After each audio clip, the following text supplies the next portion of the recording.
다 함께 묵상 기도 드리심으로 2월 세 번째 주일 예배 하나님께 올려드립니다. 우리를 늘 품에 안으시고 보호하시며 지키시는 아버지의 은혜를 기억하며 찬양합니다. 우리의 평생을 지키시며 동행해 주셔서 친구 삼아 주셨으니 변치 않게 인도해 주옵소서. 은혜를 입은 자들의 삶도 은택을 받은 자에 대한 최소한의 세상 윤리를 지키고 살아가는데 구원을 베풀어 자녀 삼았을 뿐 아니라 친구로 평생을 동고동락하게 품어주셨사오니 모든 삶과 상황 속에서 주님의 가르침을 실천하는 모범적인 구도자의 길을 걷게 하옵소서. 매일의 삶을 주님과 대화하며 그 안에 거하는 겸손의 삶을 쌓아가기를 원합니다. 아주 사소한 일까지도 매일 주님께 아뢰며 기억하고 되새기는 좋은 습관을 갖게 하셔서 예수님 동행의 참맛을 음미하는 되새김의 은혜를 갖도록 삶을 축복해 주옵소서. 어렵고 힘든 일은 감추고 기쁘고 감사한 일만을 주님과 나누는 위선적이고 이중적인 삶의 태도를 지향하고 진실하게 자신의 깊은 곳까지 돌아봄으로 나로 인해 억울하게 피해를 보거나 아파하는 사람이 생기지 않도록 올바른 잣대를 선택하고 사용하게 하옵소서. 입이 뻣뻣하고 아둔한 입술을 가진 자라고 스스로 고백했던 모세의 겸손함을 우리에게 선물로 주셔서 비록 둔탁하고 거친 입술의 소유자로 평생을 살면서도 진실한 주님과의 대화가 미사 여구보다 우선됨을 깊이 깨달은 기도자로 세상에서 승리하게 이끌어 주시기를 간구합니다. 오늘도 친구 되신 주님을 예배를 통하여 경배드리며 높이 찬양드리는 이 시간을 축복해 주시기를 바라오며 예수님의 거룩하신 이름으로 감사하며 기도드립니다. 아멘. 다 함께 찬양 올려드립니다. 찬양은 통일찬송가 39장, 통일찬송가 39장, 새찬송가 39장, 주 은혜를 받으려 함께 찬양하시겠습니다.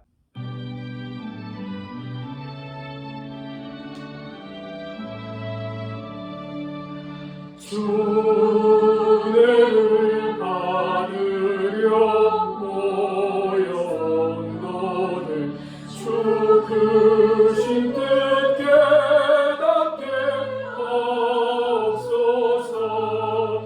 내 고통의 멍에를 다 벗게 되니 날 구속하신 이름 찬양하리. 주 우리를 곁에서 인도하시니 그 거룩한 나라가 이루어지네.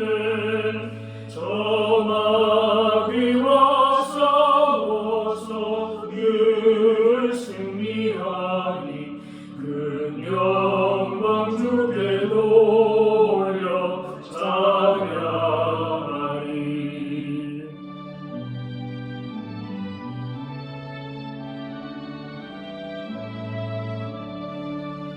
주 위의 방패와 장막 대신이 나 승리의 주님을 따릅니다. 그 환난을 당할 때 늘 도우시니 승전가 높이 불러 찬양하리. 아멘.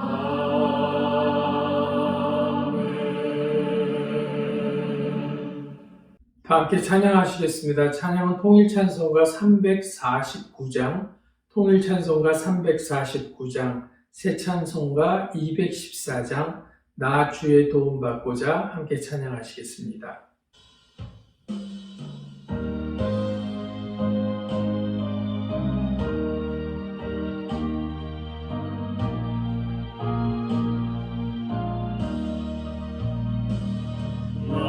주의 도움 받고자 주 예수님께 빕니다.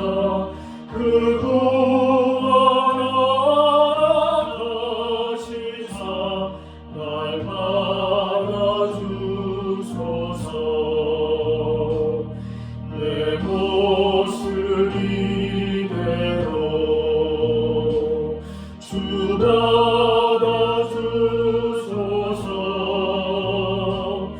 날 위해 돌아가신 주 날 받아주소서.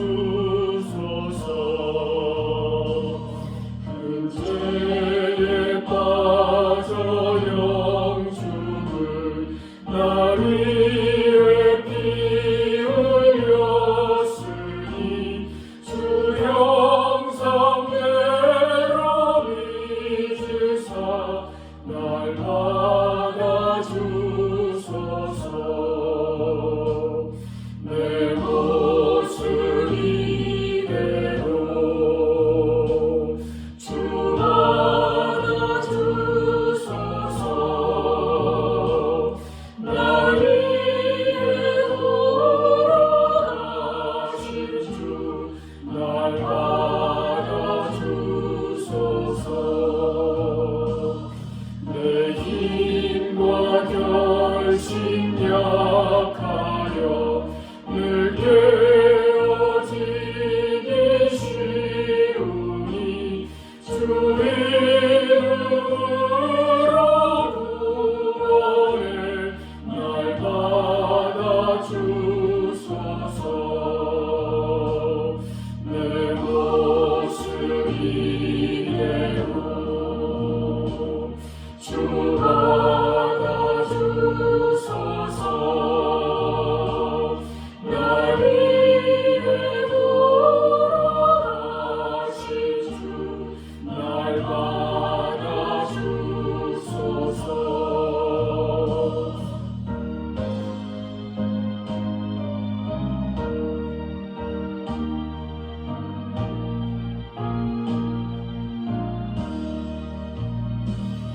내 주님 서신 날 앞에 나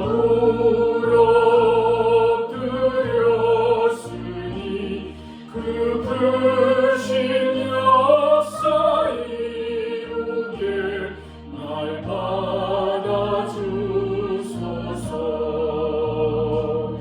내 모습 이대로 주 받아주소서. 날 위해 돌아가신 주 날 받아주소서.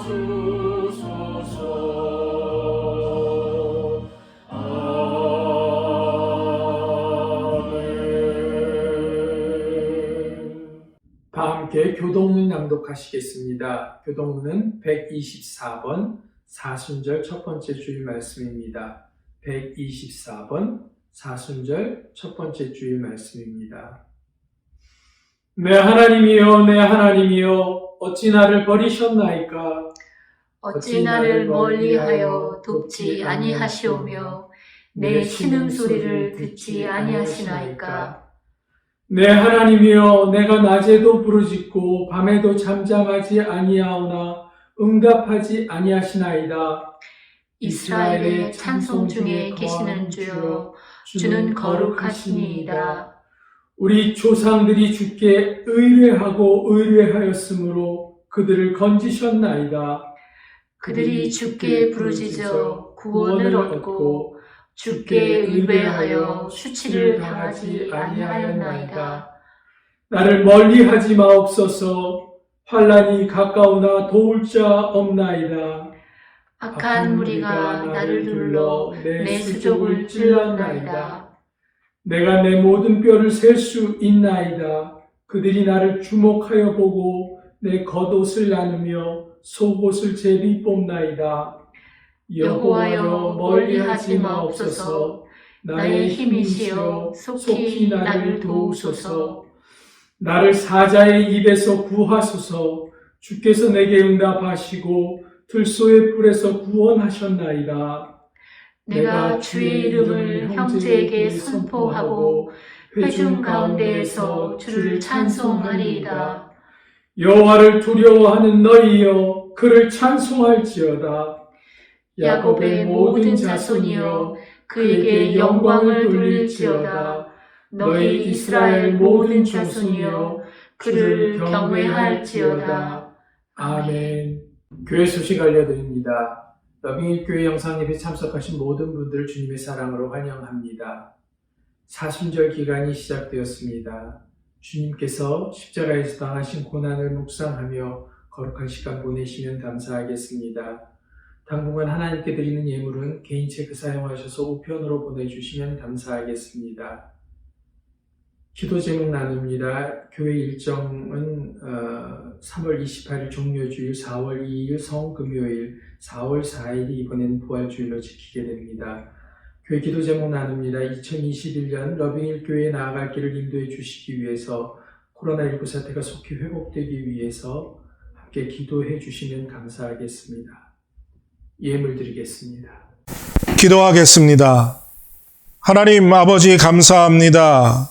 오늘도 주님 거룩한 날 허락하시고 하나님께 나와 엎드려 예배하게 하시며 주님께서 우리를 위해 십자가 지신 그 은혜 감사함으로 하나님께 정성껏 마음과 정성을 다해 예물 드립니다.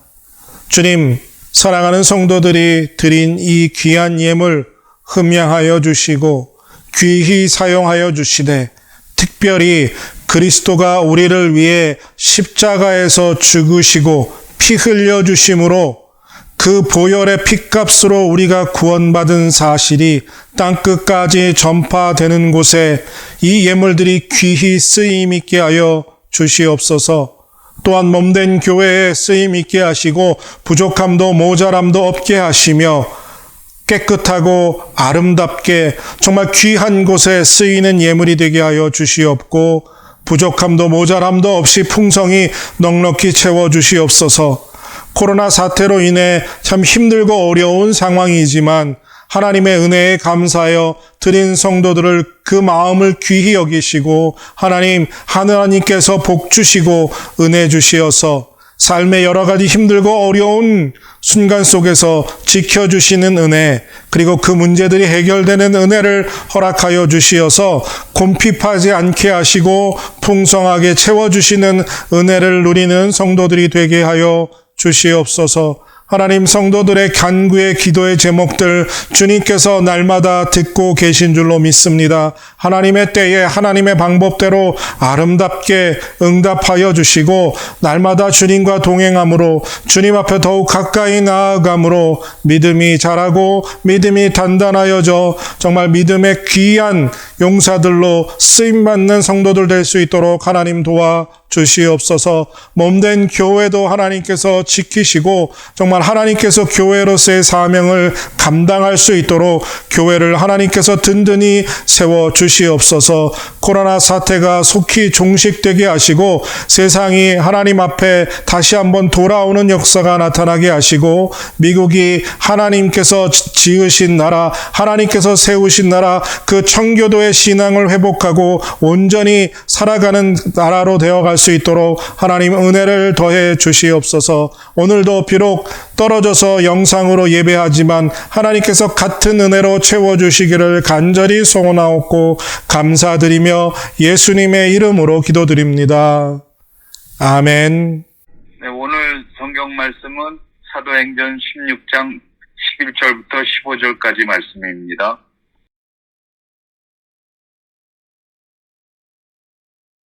드로아에서 배로 떠나 사모드라게로 직행하여 이튿날 네아폴리로 가고 거기서 빌립보에 이르니 이는 마게도냐 지경 첫 성이요 또 로마의 식민지라 이 성에서 수일을 유하다가 안식일에 우리가 기도처가 있는가 하여 문 밖 강가에 나가 거기에 앉아서 모인 여자들에게 말하더니 두아디라 성에 자주 장사로서 하나님을 공경하는 루디아라 하는 한 여자가 들었는데 주께서 그 마음을 열어 바울의 말을 청종하게 하신지라.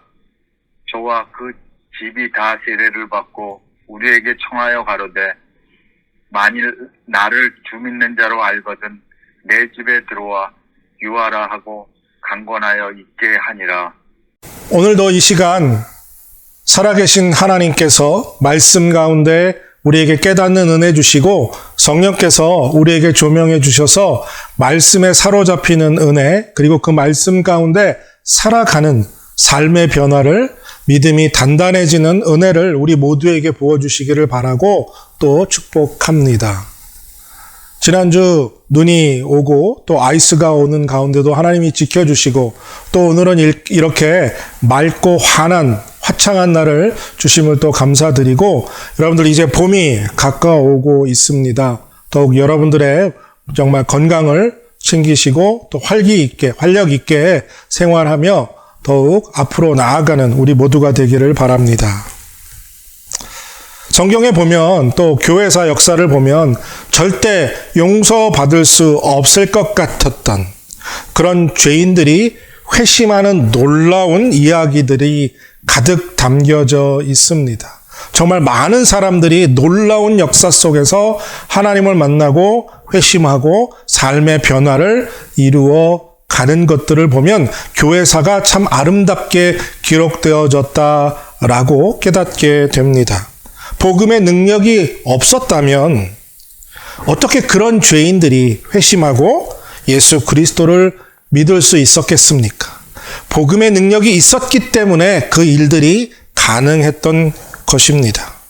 복음은 정말 어떤 사람이라도 구원할 수 있는, 회심시킬 수 있는 능력이 있습니다. 우리가 참 좋아하고 잘 아는 찬송가죠. 나 같은 죄인 살리신 Amazing Grace.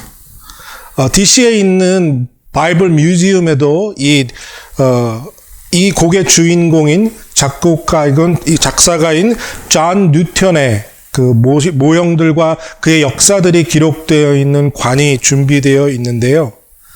노예선장이었던 그가 노예선을 타고 바다 한가운데서 정말 광풍을 만나고 큰 폭풍 속에서 지켜주신 그 하나님의 은혜에 감사하면서 하나님을 믿는 기적적인 회심과 체험을 하게 되지요. 그리고 그가 묻힌 묘비에 적혀 있는 비문은 이렇게 적혀 있다고 합니다. 존 뉴턴, 성직자, 한때 이교도였고 탕자였으며 아프리카 노예상의 일꾼이었던 그는 우리 주 예수 그리스도의 풍성하신 자비하심으로 말미암아 보호받았고 회복되었고 용서받았고 자신이 그토록 오랫동안 부인했던 바로 그 믿음을 전파하는 자가 되었다. 이렇게 존 뉴턴처럼 정말 극적인 삶의 변화를 경험하고 믿음을 소유하게 된 사람도 있지만 반대로 정말 평범한 삶 속에서 우연한 기회에 하나님을 만나고 믿음을 얻게 된 사람들도 있습니다.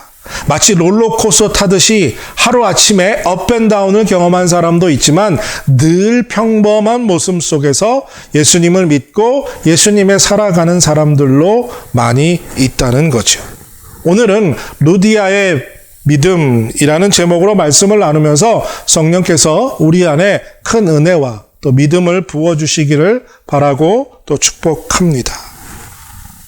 여러분들은 어떻게 생각하십니까?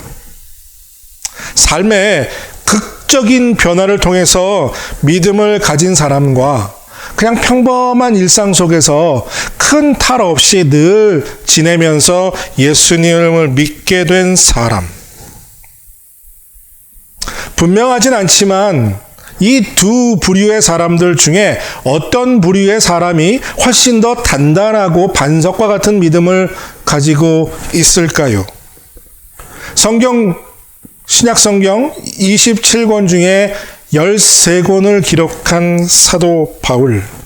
그는 로마의 복음을 전파한, 그래서 전 유럽에 복음이 전파되는 초석을 놓았던 정말 가장 탁월한 신학자요 복음 전파자이고 목회자인 그는 우리가 다 아는 것처럼 다메섹으로 가는 길에 하늘에서 내려오는 빛을 보고 눈이 멀게 되고 그 빛의 영광스러움 속에서 예수 그리스도를 만나게 되지요. 이 극적인 삶의 체험을 통해서 사도 바울은 회심했고 믿음을 가졌고 그 나머지 삶을 오직 하나님과 복음 전파하는 일, 그리고 교회를 세우고 양들을 가르치고 목양하는 일에 일생을 전부 다 바치게 됩니다. 사도 바울이 존재했던 이후 지금까지 2000여 년 동안 사도 바울보다 탁월함을 가진 사람은 없습니다. 그렇게 사도 바울을 능가할 만한 사람은 지금 2000년 동안 존재하지 않았고 아마 앞으로도 그럴 것이라고 생각합니다. 사도 바울의 예를 든다면, 그렇다면 이런 극적인 회심을 체험한 사람의 믿음은 더 반석과 같이 단단한 믿음을 갖는다라는 결론을 우리가 얻을 수 있을까요? 극적인 회심을 한 사람만이 단단한 믿음을 소유할 수 있다라는 그 생각만이 문제가 있는 것은 아닐까 하는 것입니다. 기적의 체험, 그리고 그에 따른 회심을 경험한 사람들이 그렇지 못한 사람들에 비해서 더 단단하고 더 반석과 같은 믿음을 가졌다라고 단언할 수 없다는 겁니다. 물론 사도 바울의 놀라운 모습을 우리가 보았고 또 보고 있지만 말입니다. 물론 그럴 가능성도 없지 않아 있습니다. 하지만 꼭 그렇다고 단정 지을 수도 없다는 것입니다. 기적과 같은 체험들, 그리고 그런 것들이, 삶의 기적들이, 체험들이 믿음을 반석과 같이 세울 수 있다 한다면 우리 모두도, 그리스도인들 전부가 다 그런 기적적인 체험을, 초자연적인 체험을 해야만 하지 않겠습니까? 비록 사도 바울이 엄청난 일을 행했고 정말 놀라운 일들을 그가 이루어냈지만, 그와 같은 삶을 살지 못하지만 우리 주변에는, 그동안 교회사에 보면 평범한 삶 속에서 하나님을 믿고 그리고 그 하나님의 사람으로서 아름다운 삶을 살았던 사람들도 수도 없이 많다는 사실입니다. 오늘 본문의 주인공인 루디아, 이 여인도 아주 평범한 삶 속에서 주님을 만났고 회심하고 사도 바울의 사역에 아주 중요한 동역자로서의 사역을 아름답게 감당한 여인이었다는 것을 우리가 또한 알아야 합니다. 루디아는 빌립보라는 성에 살고 있었던 여인입니다. 그리고 성경에는 그가 자색 옷감을 파는 장사꾼이었다라고 설명합니다. 그녀는 언제 그랬듯이, 늘 그랬듯이 어느 안식일, 늘 하던 대로 강가에 앉아 몇몇 여인들과 함께 모여 안식일을 지키면서 구약 성경을 읽고 기도하며 예배를 드리고 있었습니다. 그런 평범한 일상 속에서 하나님이 찾아오셨고, 그리고 유럽 땅에서 첫 번째 회심하는 이방 여인으로 성경에 기록되는 놀라운 축복을 그녀가 받게 되었습니다. 오늘 본문 사도행전 16장의 이야기는요, 바로 사도 바울이 2차 선교 여행을 하고 있는 이야기를 진행해 가고 있습니다. 사도 바울과 실라, 디모데, 그리고 누가가 함께 이 여행길에 동행하고 있었죠. 사도 바울이 1차 선교 여행 때 세워놓은 교회들을 찾아가서 그 교회에 다시 말씀을 가르치고 양육하는 일을 하며 다녔습니다. 그리고 계속해서 복음을 확장하기 위해서 아시아 지역으로 여행을 하려는 계획을 품었지만 성령께서 아시아로 가는 길을 막으시고 드로아에 잠시 머물게 하십니다. 그리고 그곳에서 성령께서 사도 바울에게 마게도냐 사람들이 마게도냐로 건너와서 우리를 도와달라는 환상을 보게 하십니다. 그리고 사도 바울과 그 일행들은 성령의 인도하심에 순종하면서 마게도냐 지방 첫 도시, 바로 유럽의 초속기지가 된 빌립보 성에 도착하게 됩니다. 이 빌립보 성의 이름은요, 우리가 잘 알고 있는 알렉산더 대왕, 세계를 정복했던 그 알렉산더 대왕의 아버지 필립 2세의 이름을 딴 지역의 이름이었고요. 로마의 식민지였을 뿐만 아니라 복음이 처음 시작된 유럽의 첫 도시였습니다. 오늘 말씀에서는 이렇게 말하죠. 사도 바울과 그 일행이 그 빌립보 성에 도착한 지 며칠이 지났습니다. 그리고 첫 번째 안식일을 맞았다고 말합니다. 사도 바울은 그 당시에요, 보통 새로운 도시에 도착하면 그곳에 있는 유대인 회당에 들어가서 복음을 전파하는 전도 방법을 주로 사용했습니다.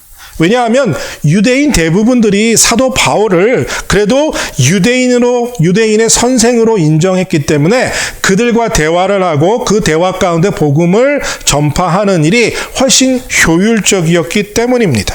그리고 유대인들이 먼저 회심하게 되면 그 지역의 다른 이방인들에게도 복음이 쉽게 전파될 수 있는 기회가 있었기 때문이었습니다.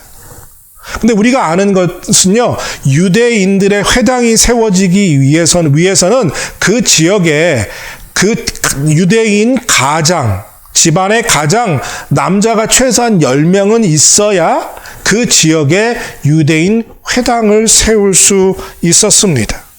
하지만 빌립보 성에는요, 오늘 말씀에서 뒷그림을 보면 아직 그 회당이 존재하지 않았다는 것을 알 수 있습니다. 그래서 예배처소가 없었다는 거예요. 이만큼 빌립보에는 아직 유대인들의 인구가 많지 않았다는 것을 또한 우리가 알게 됩니다. 마땅히 안식일에 예배드릴 처소가 없었습니다. 회당이 세워져 있지 않았기 때문이죠. 그래서 사도 바울은 그리고 그 일행은 안식일에 예배드릴 만한 처소를 찾아보면서 빌립보 성을 둘러보게 되었고, 오늘 말씀에서 13절에 보면 성 밖까지 나가게 됩니다. 안식일에 모여서 우리가 기도할 곳이 있을까 하여 문밖 강가에 나가 거기 앉아서 모인 여자들에게 말하는데, 성전 안에서, 성 안에서 예배드릴 곳을 찾지 못해서 결국은 성 밖까지 나갔는데 강가에 여인들이 몇몇이 모여서 구약 성경을 읽고 기도하는 모임을 만나게 됩니다. 어쩌면 이 여인들은 항상 이곳에서 안식일이면 모여 말씀을 읽고 기도하며 모였다고 생각해 볼 수 있습니다. 여기서 사도 바울은 루디아를 만나게 됩니다. 그리고 이 사도행전의 저자 루가는 이 루디아의 만남을 아주 특별하게 기억하고 그것을 성경에 기록하게 되었던 거죠. 루가가 자세하게 그녀에 대해서 14절에 설명합니다. 루아디랴 시에 있는 자색 옷감 장사로서 하나님을 섬기는 루디아라 하는 한 여자가 말씀을 듣고 있을 때, 여러분들 여기서 이 루디아란 이름은 그녀의 이름의 본명이 아닙니다. 사람들이 부르기 쉬운 이름이라고 할 수 있습니다. 여러분들 예전에 우리가 시장에 가면요, 누구누구 엄마라고 부르기도 하고요. 아이가 없는 여인들에게 뭐라고 부릅니까? 부산댁, 광주댁이라고 부릅니다. 그 여인의 이름이 부산이 아니라 우린 다 알죠?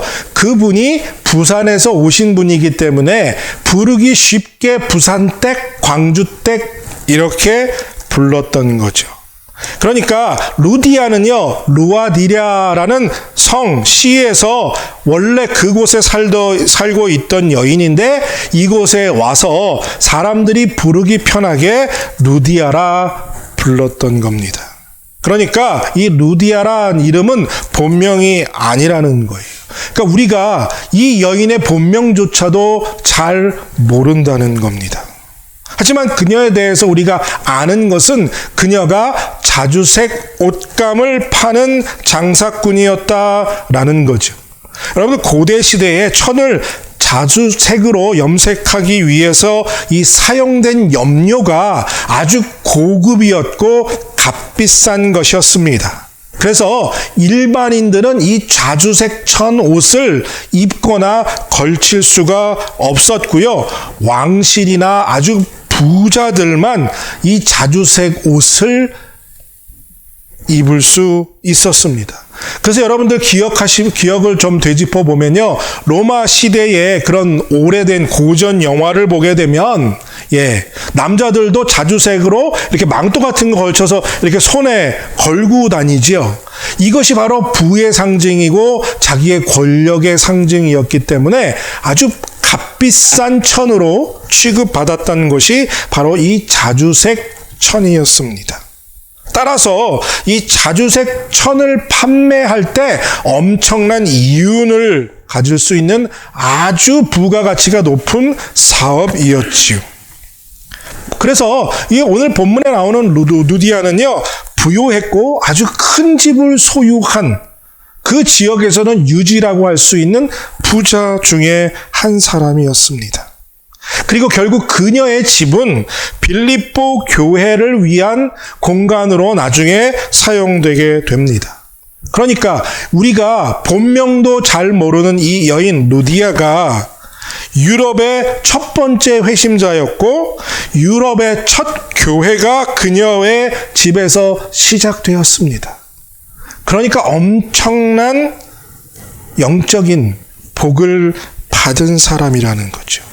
너무나 중요한 일을 감당했음에도 불구하고 그 여인은 초자연적인 기적이나 그 어떤 것을 체험하지 않았고요. 사도 바울과 비교해서 아주 평범하고 일상적인 삶 속에서 하나님을 만났고 하나님을 체험했지만 그의 삶 속에서 나타난 그리스도의 영광은 크고 놀랍다는 거죠. 심각한 병을 치료받지도 않았고요. 신체에 장애가 있어서 안진뱅이였는데 일어나거나 봉사였는데 눈을 볼 수 없는데 눈을 뜨는 기적과 같은 체험은 그녀가 하지 않았었습니다. 그냥 안식일에 늘 그랬던 것처럼 평범한 일상 속에서 늘 모였던 곳에 여인들과 나와 하나님의 말씀을 읽고 기도하고 대화하는 것을 사모했던 여인이 똑같은 시간을 보냈고 그 시간 속에서 하나님을 만나게 된 것이었습니다. 오늘 본문 14절에 보면요. 저자 루가는 그녀를 이렇게 평가합니다. 하나님을 섬기는 루디아. 이 말은요, 루디아가 이미 하나님을 믿고 있었다라는 말로 이해할 수 있습니다. 하지만 이 말은요, 루디아가 예수 그리스도를 믿고 구원을 받았다라는 말은 아닙니다. 그녀가 영적인 일을 사모했고요, 진리를 탐구하는 간절함이 있기는 했었습니다. 열심은 있었지만 아직 하나님을 만나고 예수 그리스도를 영접하는 그런 회심한 상태는 아니었다는 것이에요. 오늘날 교회에도요, 여러 가지 이유로 교회를 출석하는 분들이 많습니다. 그 중에 아직 구원의 확신 없지만, 구원을 받지 못했지만, 열심히 교회를 출석하는 분들이 있습니다. 아직 구원은 받지 못했지만 하나님을 만나기 위해서 열심히 교회에 나오는 분들이 있다는 거죠. 그런 분들은 사모함은 있지만 아직 영적으로 회심한 상태가 아닙니다. 교회를 열심히 나오면서도 예수 그리스도를 믿고 회심한 중생한 체험을 하지 못한 상태를 유지하는 사람들이 가끔 종종 있다는 거예요. 왜냐하면요, 우리가 모두가 사람이 하나님을 믿고 싶다고 믿을 수 있는 것이 아니기 때문입니다. 우리가 예수님을 믿고 싶다고 믿어지는 게 아니라는 거죠. 모든 인간은 하나님이 그 사람을 만나주시고 그 사람에게 예수 그리스도를 소개해 주셔야, 예수 그리스도를 만나게 하셔야 회개하고 영접하고 중생하는 역사가 나타날 수 있기 때문입니다. 그래서 루디아도 그와 같은 상태였어요. 하지만 그녀는 늘 그랬듯이 항상 살아왔던 그대로 하나님의 말씀을 읽고 기도하는 예배의 자리에 나와 앉아 있었습니다.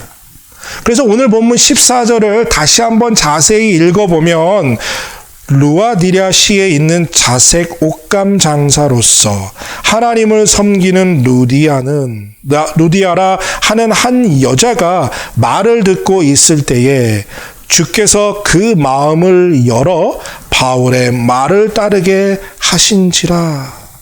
루디아가 사도 바울의 말을 듣고 있을 때, 즉 사도 바울이 예수 그리스도에 대해서 가르치고 있는 말을 듣고 있을 때 어떤 일이 일어납니까?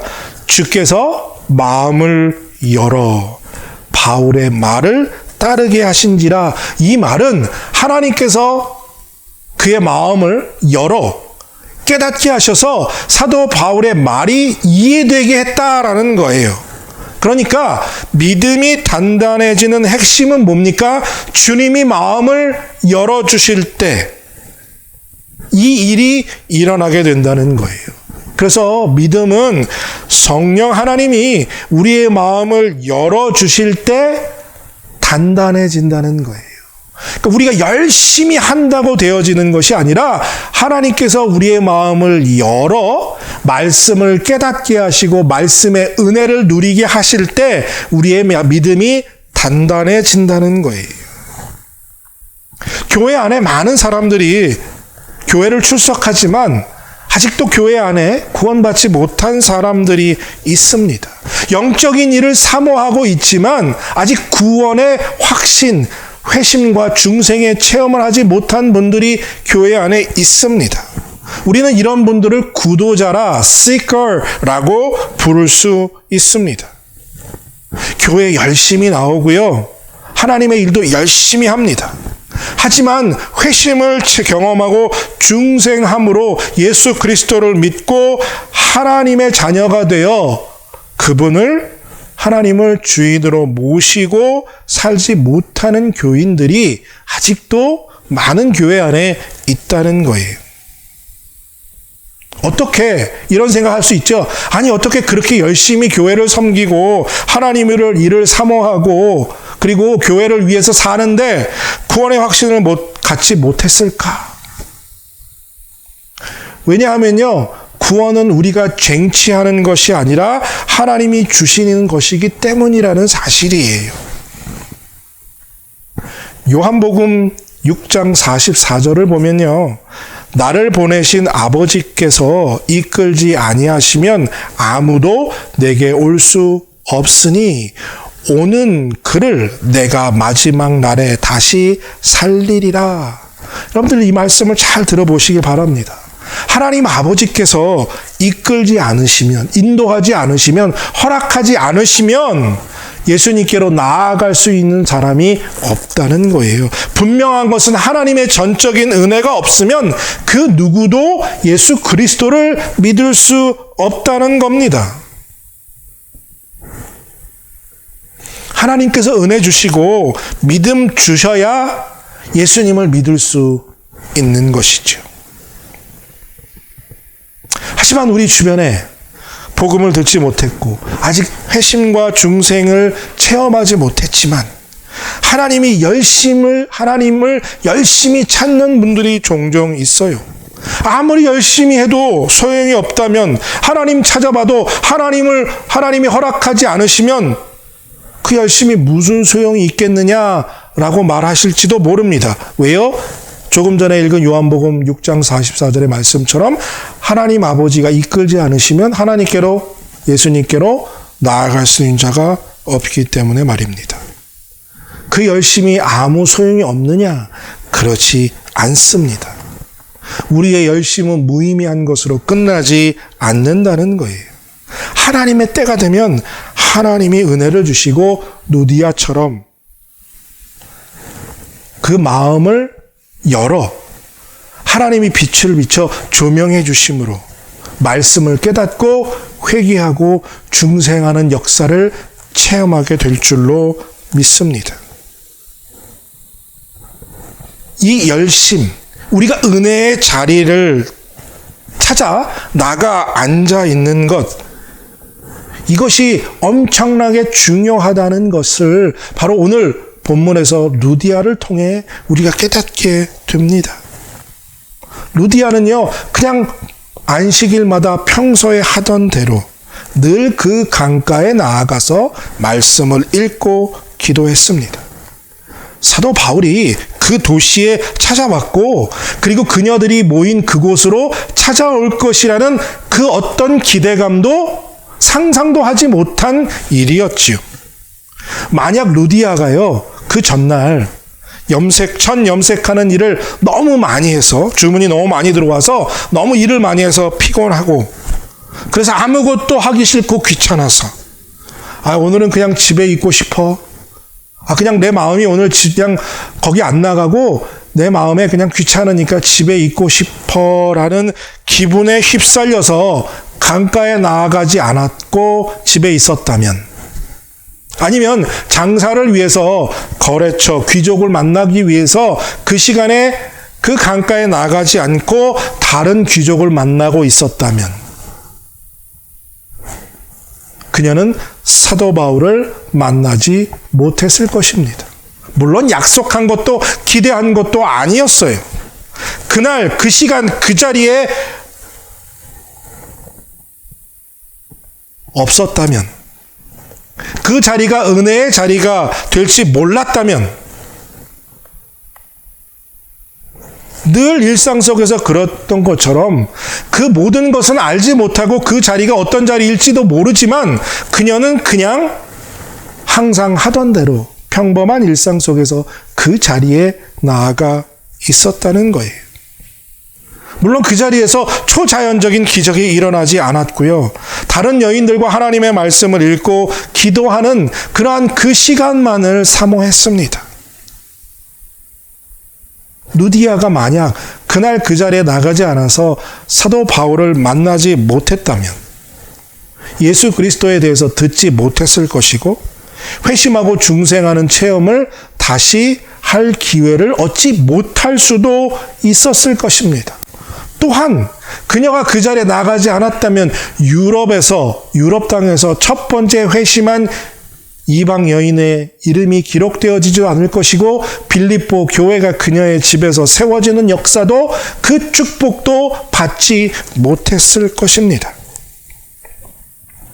이렇게 일상에 아주 평범하지만 하나님을 사모하는 은혜의 자리, 그 자리를 지킬 때 기대하지 않았지만 하나님이 우리에게 놀라운 은혜를 부어주시고, 복을 부어주시고, 마음을 열어 은혜를 주시고, 믿음을 단단하게 하는 기회로 하나님이 은혜를 부어주실 줄로 믿습니다. 코로나 팬데믹이 시작되고 우리 거의 이제 1년 동안 영상으로 예배 드리고 있습니다. 하지만 영상으로 드리는 예배지만 여러분들이 이 시간을 사모하고 이 자리를 사모하고 온 마음과 온 정성과 온 뜻을 다해 하나님께 늘 그랬던 것처럼 온전히 예배 드릴 때 하나님께서 이 예배 가운데 여러분들의 마음을 열어 여러분들에게 놀라운 은혜를 주시고 깨달음을 주시고 믿음을 단단히 하는 은혜를 주실 줄로 믿습니다. 이 자리를 사모하는 여러분들 되시길 바랍니다. 그냥 별일 일어나지 않을 것 같은 또 한 주의 예배일 수 있어요. 영상으로 그저 지나가는 예배일 수 있습니다. 하지만 이 자리가, 이 시간이 언제, 어느 날 하나님이 놀랍게 은혜를 부어주시는 날이 될지 우리는 모르기 때문에 이 날을 사모하고 이 날을 다해 온 마음 다해 하나님께 예배 드려야 합니다. 이 작은 열심, 아무것도 아닌 것 같지만 이 작은 열심, 하나님은 이 열심을 보시고 우리의 중심을 보시고 하나님께서 놀라운 은혜로 우리에게 부어 주실 줄로 믿습니다. 사모하면 사모할수록 하나님이 더 큰 은혜를 주실 줄로 믿습니다. 예레미야 29장 13절에 보면 너희가 온 마음으로 나를 구하면 나를 찾을 것이요 나를 만나리라 라고 하나님께서 약속해 주셨습니다. 온 마음으로 우리가 하나님을 구하면 하나님을 찾게 될 줄로 믿습니다. 우리를 만나 주시겠다고 하나님이 약속하셨습니다. 여러분들 이 약속을 믿으시는 복을 받게 되시기를 축복합니다. 그러니까요, 우리가 이렇게 영상이지만 예배드리며 하나님을 찾을 때, 구할 때 하나님이 우리에게 은혜를 부어주신다는 거예요. 언제 어디가 하나님의 은혜가 부어질 자리인지 그때와 시간을 우리는 모르잖아요. 그러니까 은혜의 자리가, 그 기회가 있다면 그곳이, 그 시간이 은혜가 부어질 시간이요 또 그 자리라면 될지 안 될지 모르지만 우리는 항상 그 자리에 나아가는 사람이 되어야 한다는 거죠. 항상 온 마음을 다해 하나님을 구하고 하나님을 찾으면 그 은혜가 언제 우리에게 임하게 될지 모르지만 분명히 하나님이 우리를 만나 주시겠다고 약속하셨다는 사실이에요. 구하고 찾으면 하나님이 우리를 만나 주실 줄로 믿습니다. 우리에게 초자연적인 기적과 같은 체험은 없을지 모르지만 죽을 수 있는 병이 회복되는 기적을 체험하지 못하지만 평생 불구로 살아왔던 내 육체가 회복되는 기적은 우리 삶 속에 일어나지 않을지도 모르지만 매일의 일상 속에서 하나님을 구하고 하나님을 사모할 때 하나님께서 말씀 가운데 사로잡히는 은혜, 그리고 그 말씀이 꿀송이보다 더 단 그 은혜를, 깨달음을 우리에게 주실 줄로 믿습니다. 그래서 우리의 믿음이 더 단단해지는 복을 받아 누리게 될 줄로 믿습니다. 사랑하는 성도 여러분, 믿음, 이 하나님의 선물은요, 평범한 삶 가운데 하나님이 우리에게 부어주시는 선물인 줄로 믿습니다. 항상 언제나 하나님을 구하고 하나님을 만나기를 사모하는 여러분들 되시기를 축복합니다. 하나님은 우리의 일상 속에, 평범한 삶 속에서 부지런히 하나님을 찾고 구하는 자들에게 복음의 능력으로, 말씀의 깨달음으로 우리에게 나타나 주셔서 더욱 우리의 믿음을 단단하게 만들어 가 주실 줄로 믿습니다. 비록 평범한 일상이지만 온 마음으로 하나님을 구하고 찾음으로 더욱더 단단한 믿음을 소유하는 우리 러빙일교회 모든 성도들이 다 되시기를 바라고 원하고 또 기도합니다. 함께 기도하겠습니다. 하나님, 우리는 때로 초자연적인 기적을 구합니다.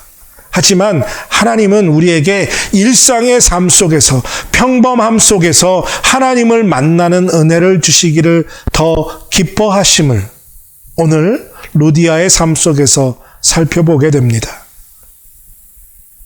우리의 삶 속에서 하나님을 찾고 언제, 어느 때, 어느 장소가 은혜의 자리가 될지 모르니 늘 하나님 앞에 나와 기회가 될 때마다 주님을 찾고 하나님을 구하는 우리들이 되어서 하나님이 주시는 놀라운 믿음의 사람들이 되는 은혜를 우리 모두에게 허락하여 주시옵소서.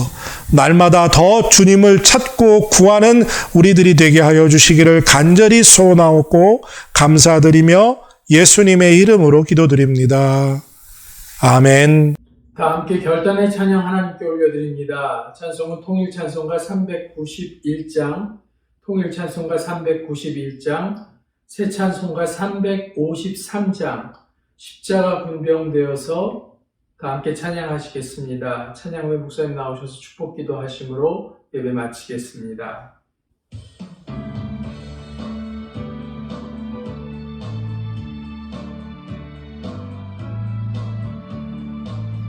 십자가 분병되어서 예수를 따를 때 무서워한 마음으로 주 모른 채 할까.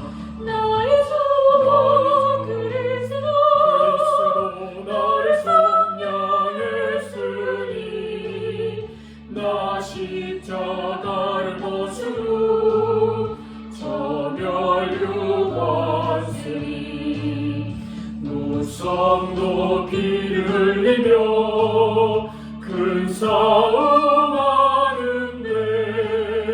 나 어찌 편히 누워서 상 받기 바랄까.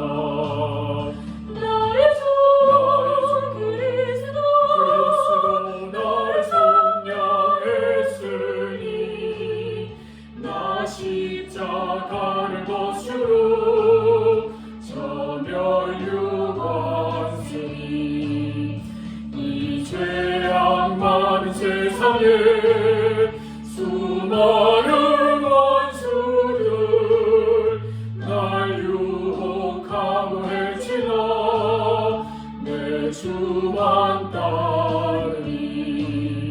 나의 주 그리스도 나를 속량했으니 나 십자가를 벗으로 저멸육왔으니 나 멸육받으려고 못 맞춰 싸울 때 주 내게 용기 주시사 이기게 하시네. 나의 주 그리스도 나를 속량했으니 나 십자가를 벗으로 저멸육왔으니.